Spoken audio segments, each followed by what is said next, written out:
America के Apache helicopter की मौत ने फिर युद्ध भड़का दिया। एक बार फिर बम फटने लगे, मिसाइल के धमाके शुरू हो गए, बारूदी कोहराम दिखने लगा। मगर इस बार हमले ज्यादा विध्वंसक हैं, क्योंकि युद्ध का सबसे भयानक दौर शुरू हो गया है। ईरान की मिसाइलों का जोर दिखने लगा है। ईरान के क्लस्टर हमलों का शोर खाड़ी देशों में उठने लगा है। ईरान सारे बीच कसता जा रहा है। ईरान धमाके कर रहा है। मिसाइलें दुश्मन देशों के साथ अमेरिका को भी दहला रही है। बहरीन, कुवैत, जॉर्डन और ओमान पर ऐसी आफत टूटी है जिससे बचने का कोई रास्ता इन देशों के पास नहीं दिख रहा। मुस्तफा के लड़ाके ने जॉर्डन के अमेरिकी सैन्य ठिकाने को तबाह करने का दावा किया।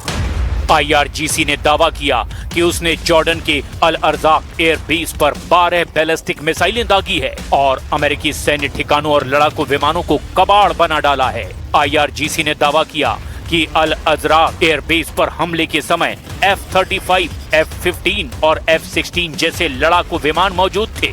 ईरान ने दावा किया कि हमले में एयरबेस पर मौजूद सेना का सामान और कई विमान नष्ट हो गए। IRGC ने दावा किया कि उसने जवाबी हमले में दुश्मनों के कुल 18 अहम ठिकानों को निशाना बनाया।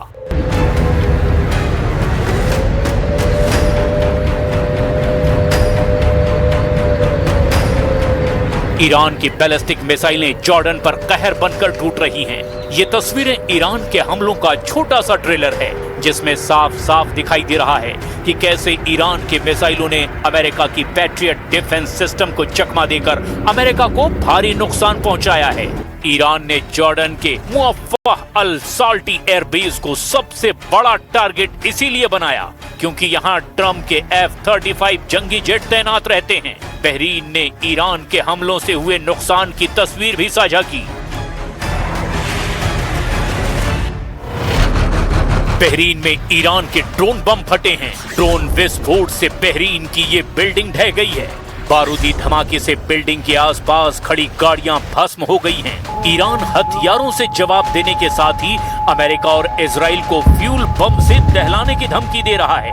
ईरान ने अमेरिकी हमले शुरू होते ही हॉर्मुज स्ट्रेट ब्लॉक कर दिया है।